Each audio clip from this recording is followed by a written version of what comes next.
Welcome to Thursday morning medical Qigong practice. Today, since it's a Thursday, we're doing our basic 8. We've learned exercises 1 through 5, and we're going to go ahead and start out with the traditional warm-up for this series, which is the circular breathing. And if anyone's new, the big spine point is this point right here where the cervical spine and the thoracic spine meet.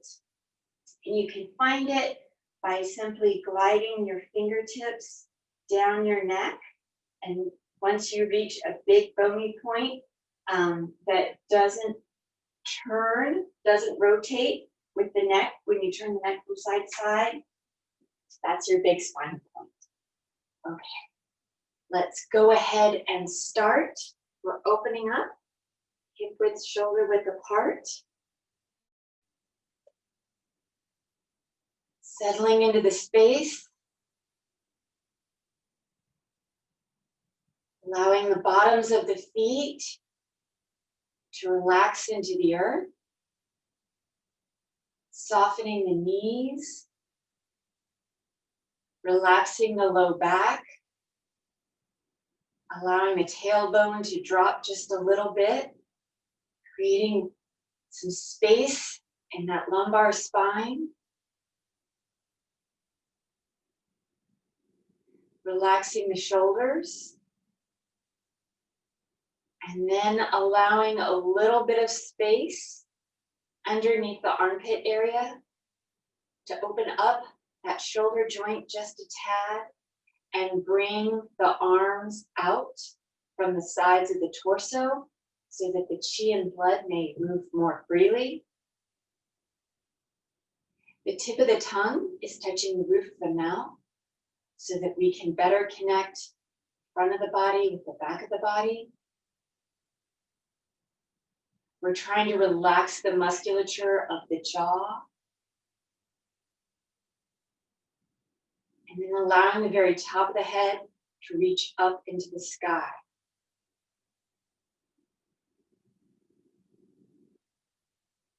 Allowing the eyes to close. Beginning our circular breathing, we're inhaling down to the lower dantian. That's that space 3 to 4 finger breaths beneath the belly button. Exhaling down to the perineum, the lowest point of the torso. Inhaling up to the big spine point.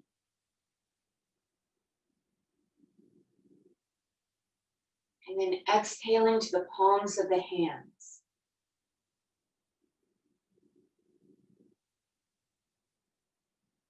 Repeating the circular route, inhaling to the lower dantian.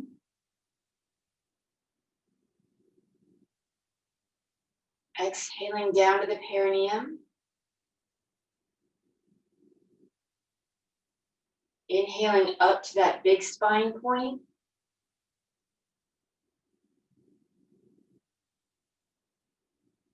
Exhaling to the palms of the hands.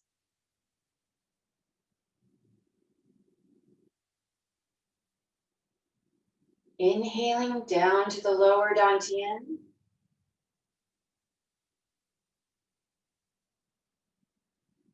Exhaling to the perineum.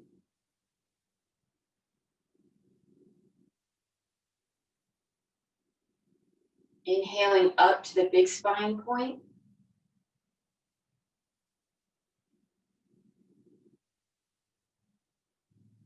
Exhaling to the palms of the hands.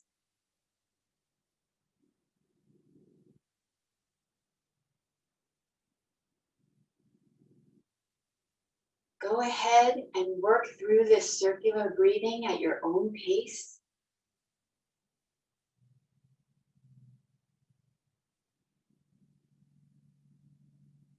Allowing the breath to be slow and even, in and out through the nose.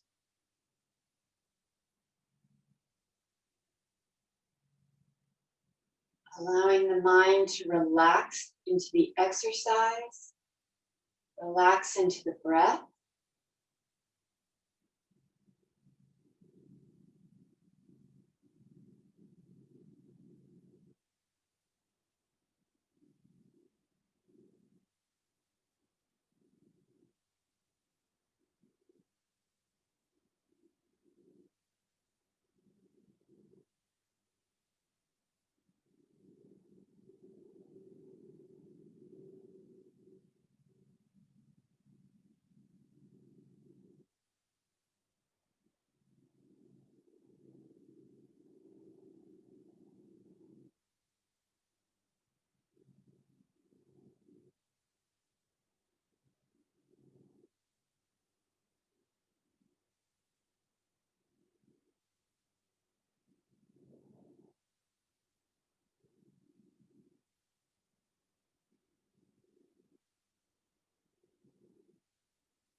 allowing the mind to stay with the breath.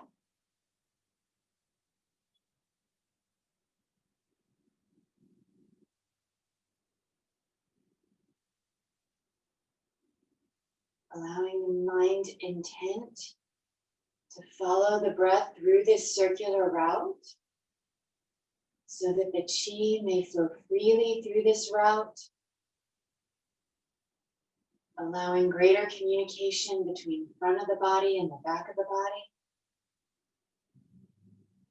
the upper elements of the body and the lower elements of the body.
About 1 or 2 more cycles, depending on how fast your breath rate is.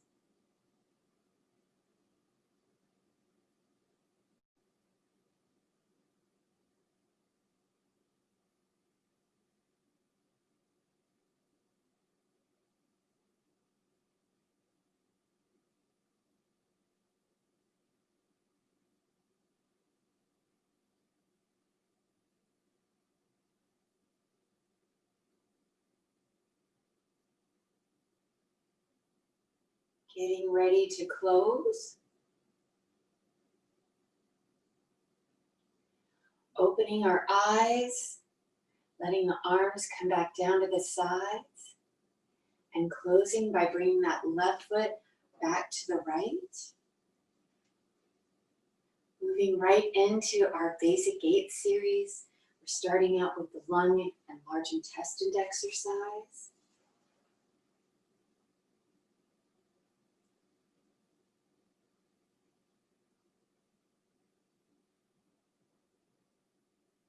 Inhaling.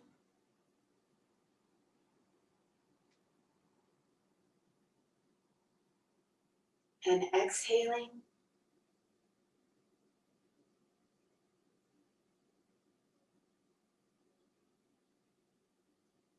In and out.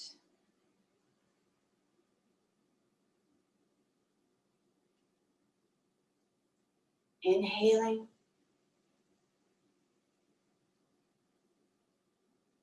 Exhaling. In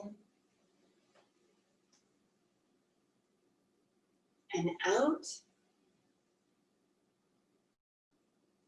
One more time. Inhaling and exhaling.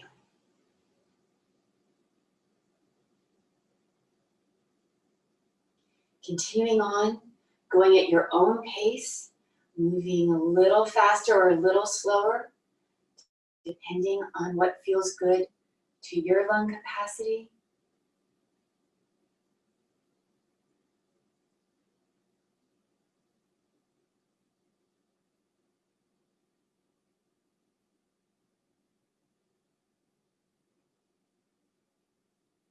We want to move at a speed that is comfortable for us so that we can really enjoy each and every element of the exercise as we feel them coming together.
Getting ready to close. Closing. For the spleen stomach exercise, I'm going to do that modification with the extra breath. You don't have to if you don't want to. And then after I do that a few times, then I'll go into the traditional way. So starting. Inhaling fully. Exhaling fully.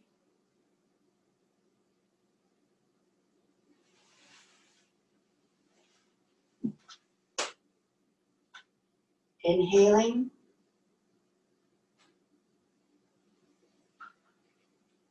And exhaling. Taking the extra breath in the middle, inhaling fully. Exhaling. Switching the hands.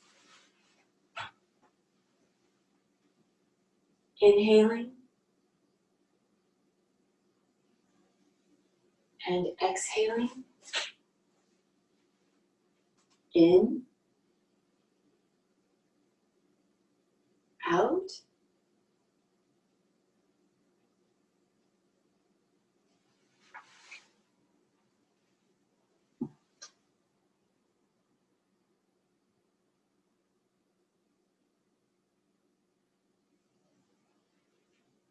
I'm going to go ahead and skip the extra breath now. You may keep it if you wish.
About one more time on each side.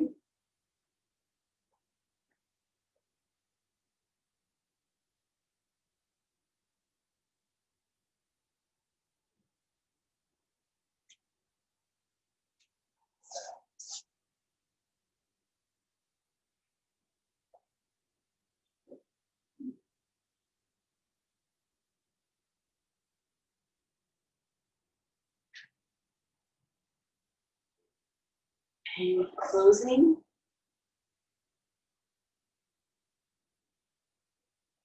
Our heart, small intestine exercise.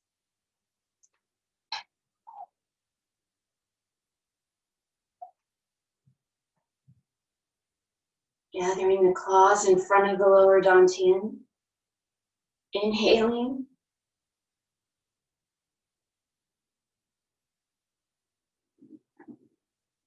Exhaling.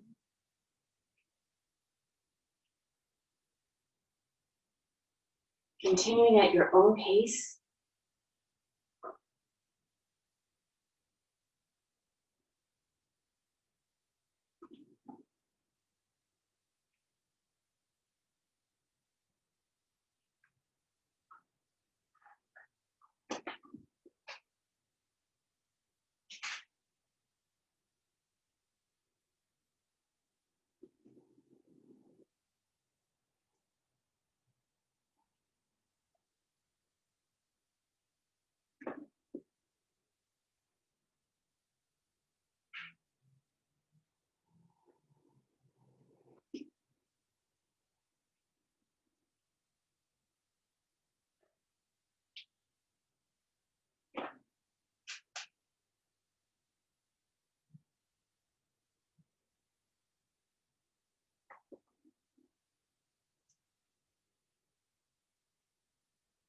Maybe about 2 more times.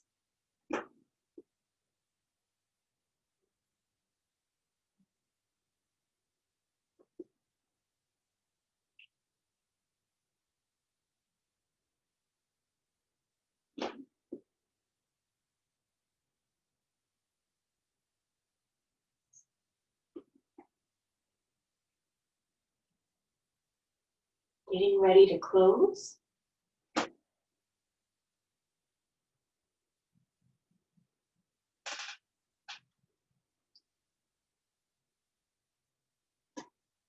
Our kidney urinary bladder exercise.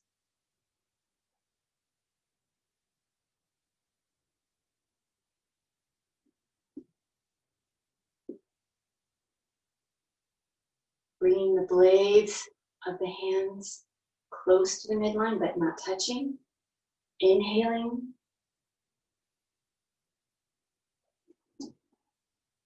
Pausing the breath. And then exhaling.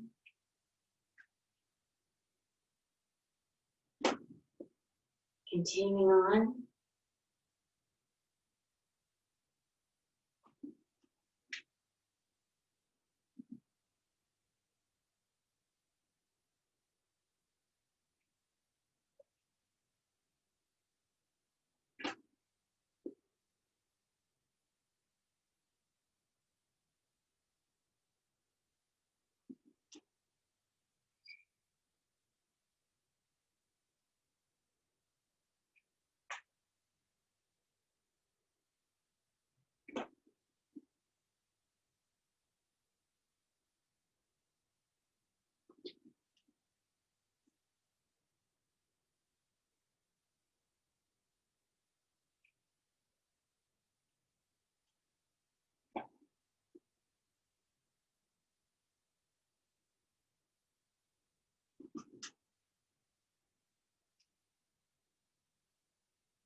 And about 2 more.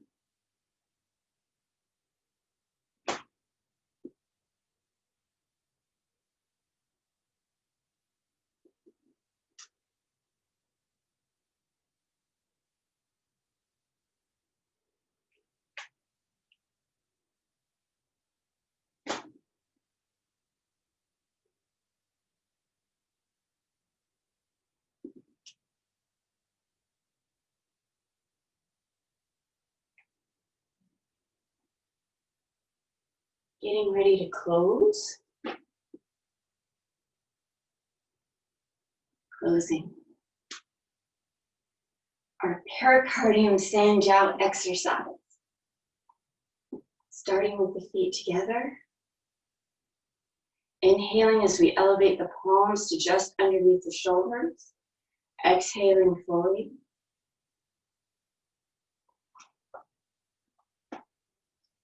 Inhaling. And exhaling.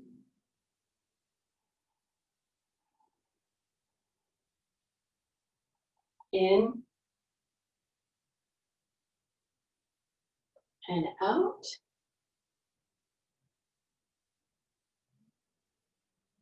Starting to move at your own pace.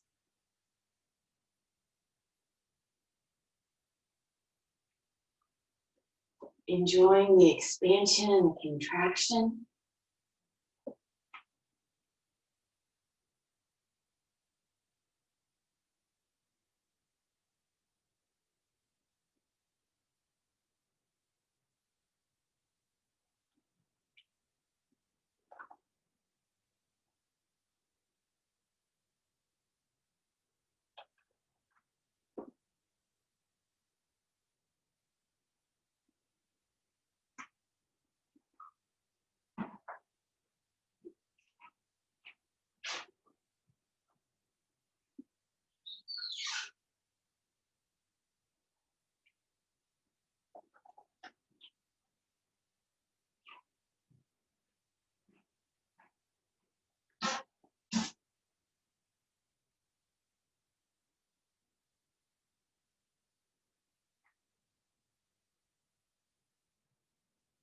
About 2 more on each side.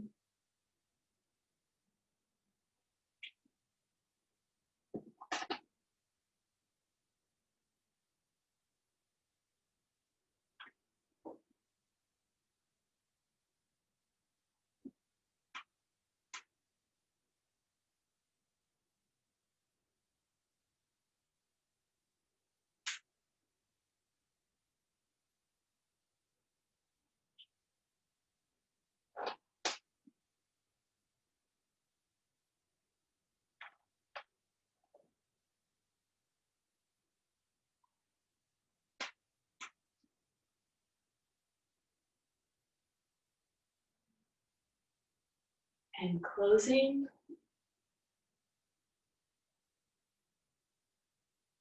Keeping the feet together, bringing the palms together, transferring some of that wonderful chi to the palms so that we can then transfer it to the face.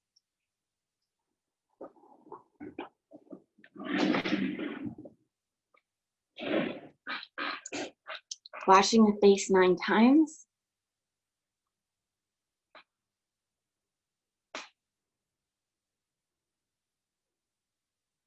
Wiping the brow, upper and underneath, 9 times.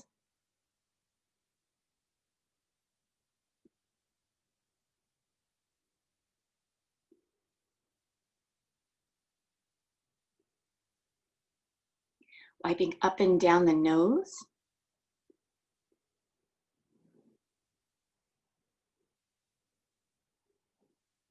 And then our circles, lower, middle, upper, in and out 9 times.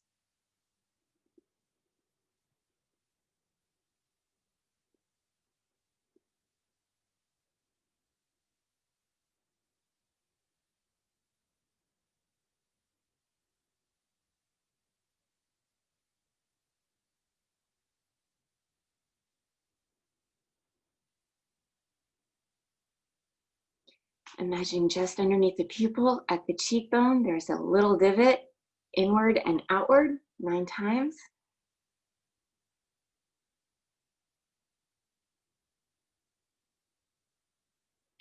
Dredging the channels of the scalp, all the fingertips.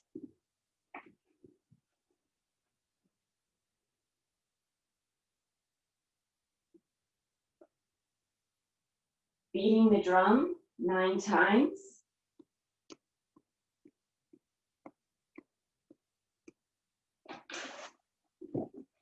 And then grasping the ears, using all the fingertips.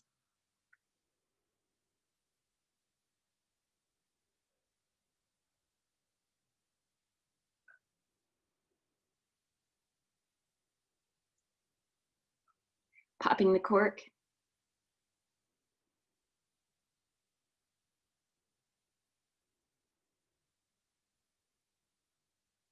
Connecting the Rin channel with the Du channel, inward and outward 9 times.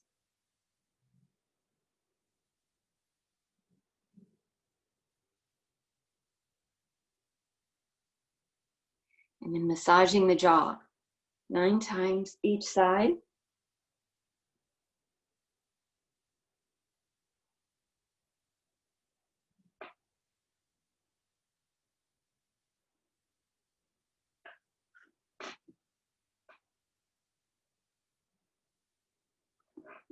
Our number changes to 12 times total, or 6 times each side, brushing down the throat.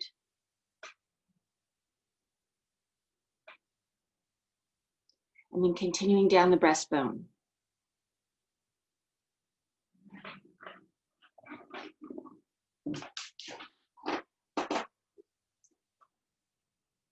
Placing the palms at the lower dantian.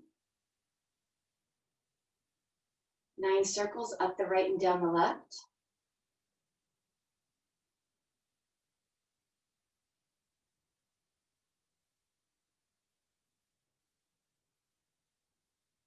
And then switching directions.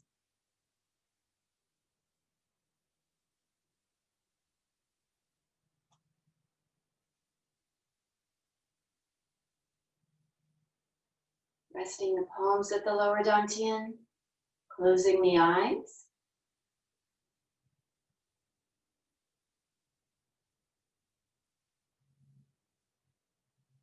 Inhaling, guiding the breath in the chi to the lower dantian, allowing it to fill up with energy.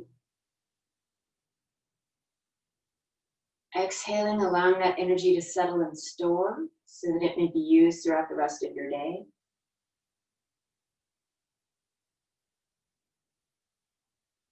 Inhaling and exhaling at your own pace, allowing the mind to relax into the breath to relax the body, and the chi to settle and store.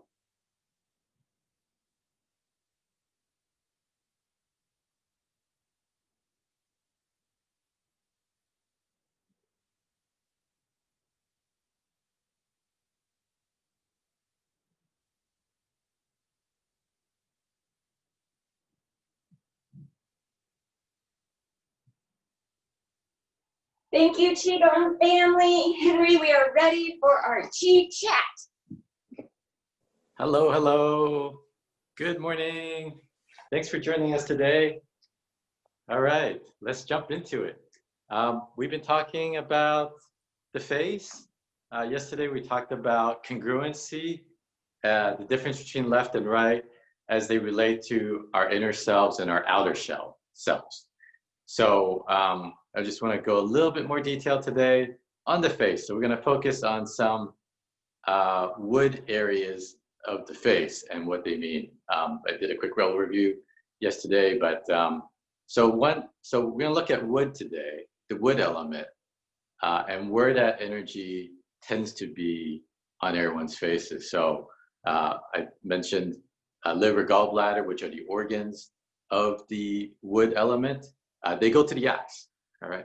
So naturally, okay, obviously the gaze we talked about before in terms of the gaze of the eyes and the wood energy really kind of comes out at you. So when you see that, that's kind of that wood eyes. So associated with that, we look at the eyebrows as part of the wood energy and how that shows up on our face, as well as the brow bone, okay? So some of us have brow bone, some of us don't. So this is a feature that is not everyone has. So the other thing you have to note is relativity. Relativity means that how these features are relative to the face. Like, do they seem like overly big or strong, or do they seem relatively smaller in the face? That would more be like, say, your eyes. So some people have like really big eyes, some people have more like smaller eyes or thinner eyes. Similarly, like nose, some people have a nose that seems big for their face. Some people have like proportionately normal for their face or proportionally smaller on their face. Same thing with like ears, same thing with like lips. So you also have to take into that account that context when you look at people. So eyebrows, okay. So eyebrows, remember what the emotions are for wood. The emotions of wood, anger and passion, okay? So they're gonna show up on the eyebrows, all right? So what do we look at on the eyebrows? Because most of us have eyebrows, not everybody, okay? Some people don't have eyebrows. Some of us also pluck them, okay? Or trim them, all right? So we do that for certain reasons. But they may also have a meaning in the 5 elements. So this area represents the anger and passion, that wood energy. So the thicker, the more bushy, the stronger that energy is. But bushy, like when it becomes too wild, then it's kind of more out of control. That's what we say is excess wood energy.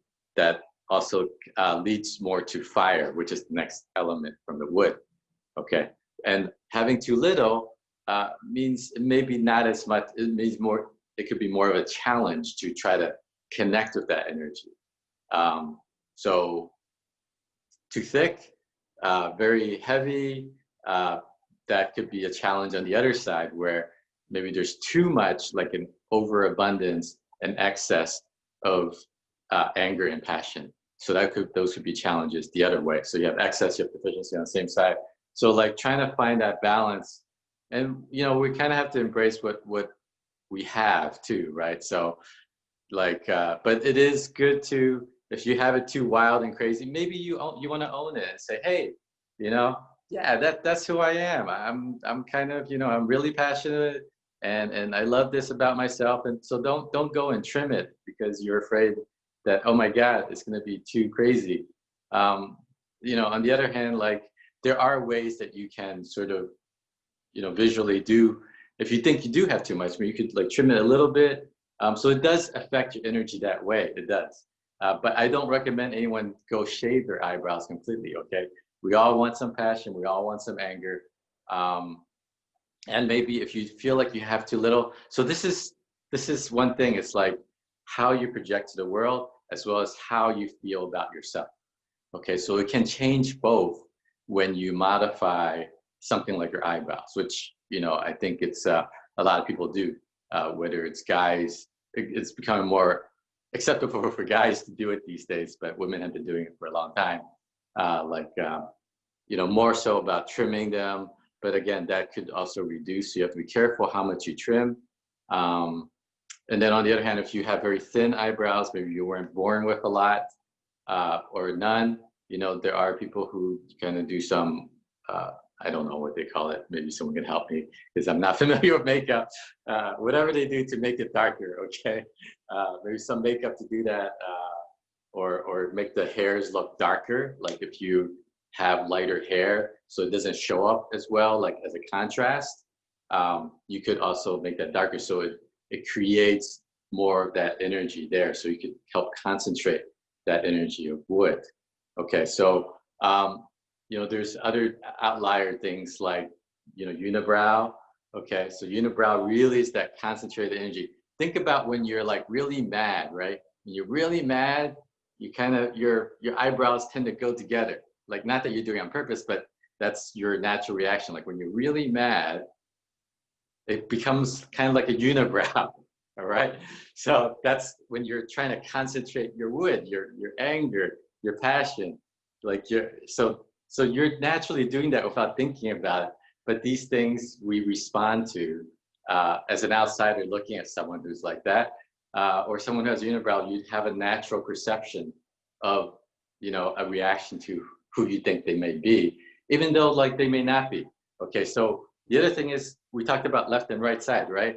So none of us are perfectly symmetrical. So if you look very closely at somebody, and me, okay, you may notice like one eyebrow perhaps is more fuller than the other, or one is more thin than the other. So you have to kind of look at, okay, what's normal? Is one more full, or is the other one more thin? Okay, meaning like thinner than normal or fuller than normal. So what does that mean, right? When we talked about yesterday about the inner side and the outer side. So the right side, so that'll be your right eyebrow, okay? And that represents more of the mother's influence, the feminine influence. And that means how you appear in the world and how you try to act your outer self. So let's say you have a fuller, like maybe a bushy eyebrow, the bushier eyebrow on your right. So it would appear that you have, perhaps you appear to be more passionate or more angry to other people, right? That's how you project yourself on the outside, okay? But it may be more so than you really are, okay? And then on the other hand, if you have that excess on your left eyebrow, more so than your right, okay, then we look at more of how you relate to anger and passion in yourself. Like perhaps you have, you're more angry, like it's more of an internal anger or internal passion that perhaps does not show up as strongly on the outside. So you have to look for those kind of more subtleties in these differences. And that's why it's really important to not just generalize about eyebrows, but you want to look more deeply in that nuanced area. Is one side more sparse, or is one side an excess bushy? Okay, so you want to look at those things, and this is one area that you really can adjust that energy, okay, by making it darker or letting it grow out or trimming it more so that it's a little bit more refined. So yeah, so that's that balance, okay? And behind that is the brow bone, okay? So the brow bone is more prevalent on men than it is on women. So it is more of a, Patricia would talk about it as more like that testosterone, that masculine energy coming up. But it can appear on both women and men, but it tends to be more prominent in males. And this area represents control, okay? Control or domination. This could be like external control, like remember left, right side, okay? So this would be right.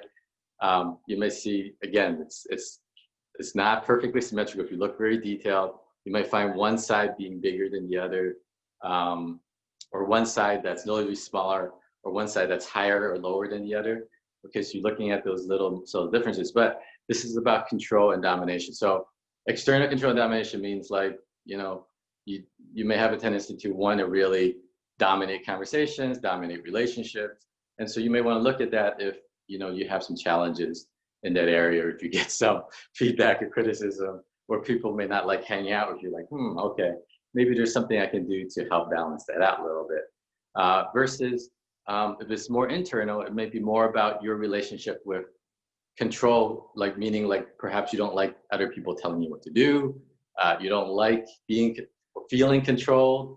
You know, how you relate to control with yourself. Like you tend to perhaps want to be more controlling of yourself, your internal feelings, and not expressing that as much on the outside. So these are different nuances that you want to look at in terms of like that brow bone area. So we have two different things.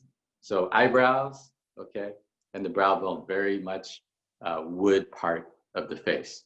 And if you want to learn more about this, because you know, this gets really deep into a rabbit hole, because there's nuances like, okay, high eyebrows, low eyebrows, long eyebrows, eyebrows that are closer in. So all those things have a different meaning. It gives you more clues. So unfortunately, I can't really cover all of those things, because that would be a class in itself. It could be a whole hour-long discussion. And same thing with brow bones. Okay, so like there's people who have like a dip in the middle. There's people who don't. So that also has different meanings. And then you put those different pieces together, and you form a more complete picture of, you know, people's gifts and challenges, what we go through. But, you know, again, you can look at other people and sort of notice these things, but try to also look at yourself and see how this perhaps fits into your story, how you think this kind of plays out in your life. All right. Okay, so gives you a little bit. So we're going to go and talk about other parts of the face. Tomorrow we talk about a little bit about fire. All right, so thank you for joining us. I hope you find this really interesting. I do. This is like really cool stuff. So thank you. See you tomorrow. Bye.